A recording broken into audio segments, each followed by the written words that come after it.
Alright, picking up where I left off, we added the pegs.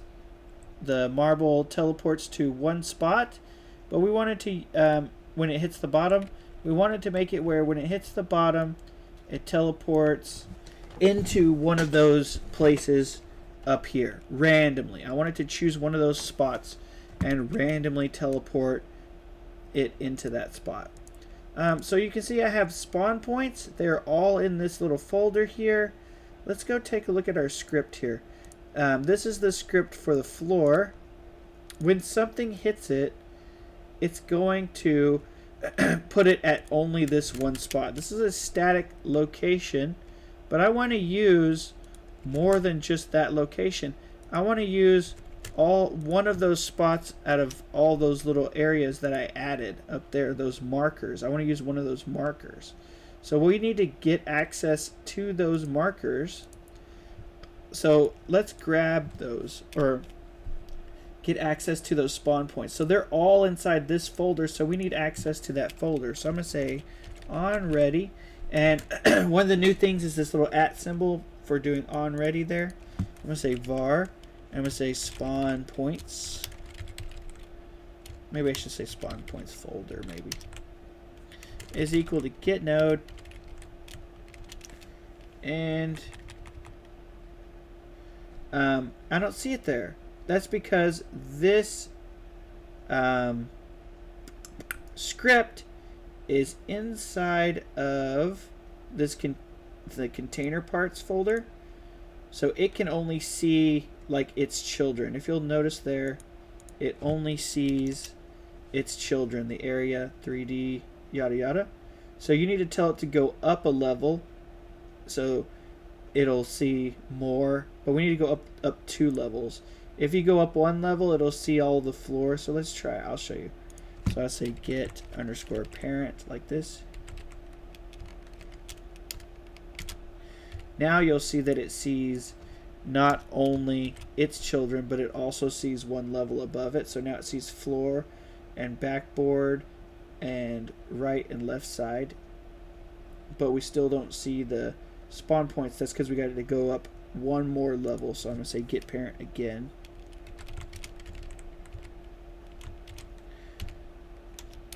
So now if I look again, it's going to see all of these. It'll see the camera, the directional light, and if you scroll to the bottom, because it's in alphabetical order, it should, oh man, it sees all those stupid pegs. Let me put an S there, maybe it'll help us out.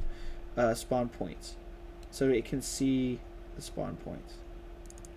Alright, so this is that folder. We just got the path to the folder. Get path to folder, like so. Alright, so now when we come down here, let's just print out,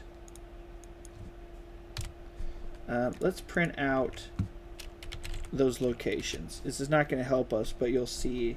This is not going to do it all, but we'll see what locations we have access to. So we'll say spawn points dot get children.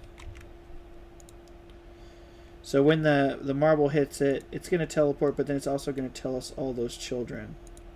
So look, it's got access to all of those children right there. So it knows all those 200 markers. I think it bounced, maybe. No? Okay, so anyway, all the children are right there. So if we wanted to, let's get one of those children, like if I said square, like, so this grabs all the children and makes a list. If I do square brackets 0, it's going to tell you the first child in that list. So let's do that again. That's the first child in the list. And then if I want to know the name of that thing, I could say dot name, and then it's going to tell me the first child in the list, and that's just the regular marker. If I say the 10th one, that's going to tell me the 10th marker. The 10th marker is, I guess, is the 2, which is, okay, that's funny. Let's do the, oh, it's probably because of how I copied and pasted it. Let's do the 90th one. So there's 91. That makes a little bit more sense. But anyway, I can see all of those. And if you want to how many of them are there, you could say dot size. That'll tell you how many there are. 209. There's 209. So basically, you want to choose a location from one of them. Well, what's the location? You could say dot position. Oh, let's do number 90. Let's do number 90's position. So that's going to say go to the folder, get the children, tell me the 90th one, and what's his position. It should be a 3. It should be a vector 3. So there's the vector 3 of the number 90. If I say what's the position of number 15, it's going to tell you a different position. So those are, now I have access to all those positions, and those positions are from 0 to 209, and they're going to give you some kind of vector 3. Some vector 3 of X, Y, and Z. Alright, so if you choose a number between, if you randomly choose a number from 0 to 209, it'll give you a random position. And this is the position, or one of those positions, and that's what we're using right here. So we could sub out, watch this. I could sub this vector, this, me typing this, for that, and that's it's gonna use that position right here.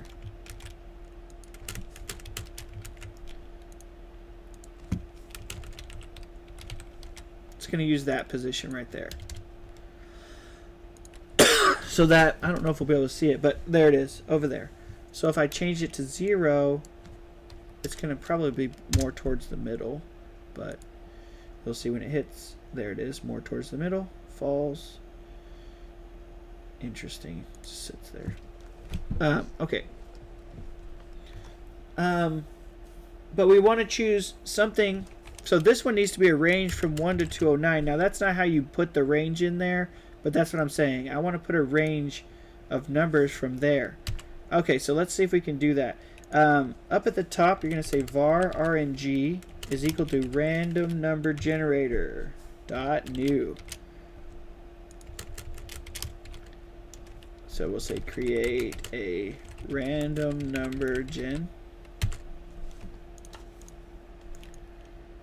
Alright, so we need to shake this random number up. So I'll go in the ready function, I'll say rng.randomize. And this just means shake up the numbers, basically. So this is going to allow us to get a random number. This sufficiently shakes it up. And if you want to generate a random number, let me go back here. I'll just put this back to 0 because he's giving me a problem. If you want to generate a random number, let's just show how this works right quick. I'll say print rng.randirange, and I will say from 0 to 209. That's going to give me, when I run this, a random number from 0 to 209. So that's 155. If I play it again, 112. It's just going to keep giving me a random number. If you comment out, watch what happens when I comment out that shake it up thing. You'll see you keep getting the same exact number. 38. Oh, it's not doing that. Interesting. It usually just does the same thing over and over. I wonder if it's not, I wonder if they made changes to it, but I'm going to leave this randomized there. I'm not sure why it didn't do that, but whatever. There's a random number. I can generate from 0 to 209. Now you could stick this part right here in for that. And now it's going to choose a random position every time it hits that. It's going to pick a different spot.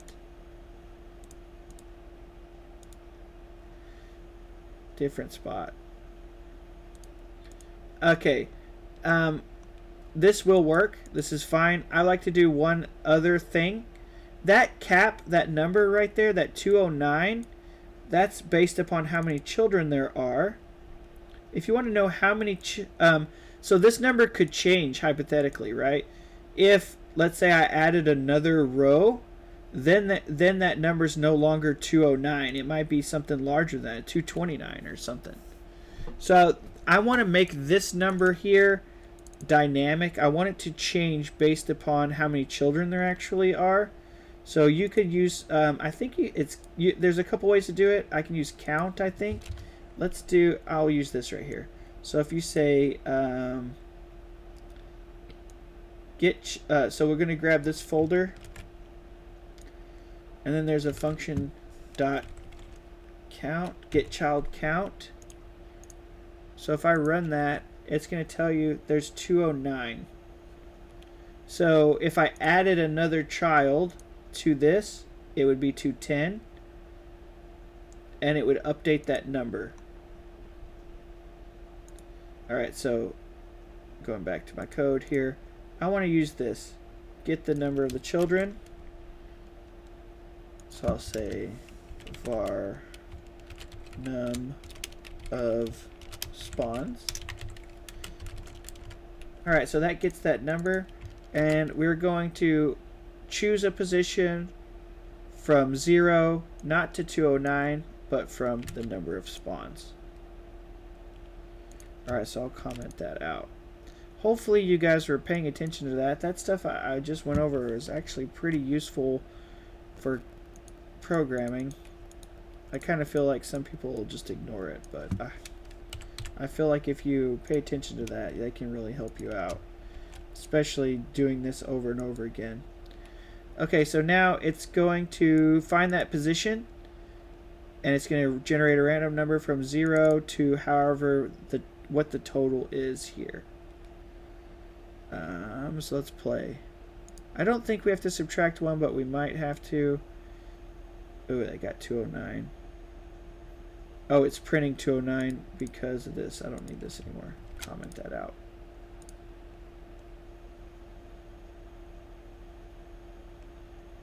Holy cow. So it's like it's stopping them on the peg because they're exactly falling with it. That's wild. I wonder how I can fix that.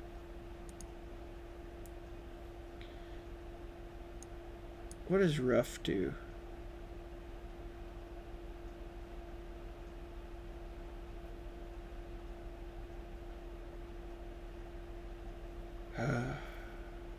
What's absorbent?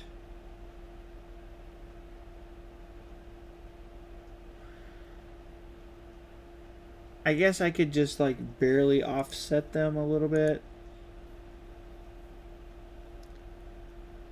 Let's go back to this pegboard here. Geez. So they're basically, I don't know if that's with that engine or it's just like the perfect drop or something, you know. So what I could do, let's go to the script, and then you could say if you go to the position of it, body.position, and you want to add a little bit of, I don't know, x.x plus 0.01. That's a 0.05. That should shift it over just a hair. Should shift it over a little bit. They shouldn't be able to. Oh, it still did it. Is X in the wrong direction? No, that should be the right direction. Let's do more. Let's do like 0.5. Let's see what that does. Oh my gosh.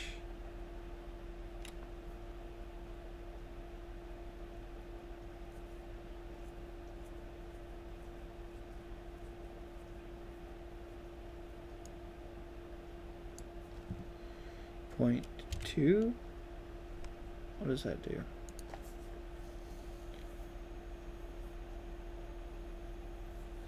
You know, I'm just trying to shift all of them. Maybe I should just go to the positions, spawn points. and move them all over like a hair. Is it definitely the X? Negative. I don't know. Maybe I just... I don't know. I don't want them to get stuck on there. Whatever. I'll ignore it for now. Maybe when we add more... Maybe when we add more marbles, that'll get rid of that problem. Whatever. The end of the video wasn't so great. I'll catch y'all in the next one.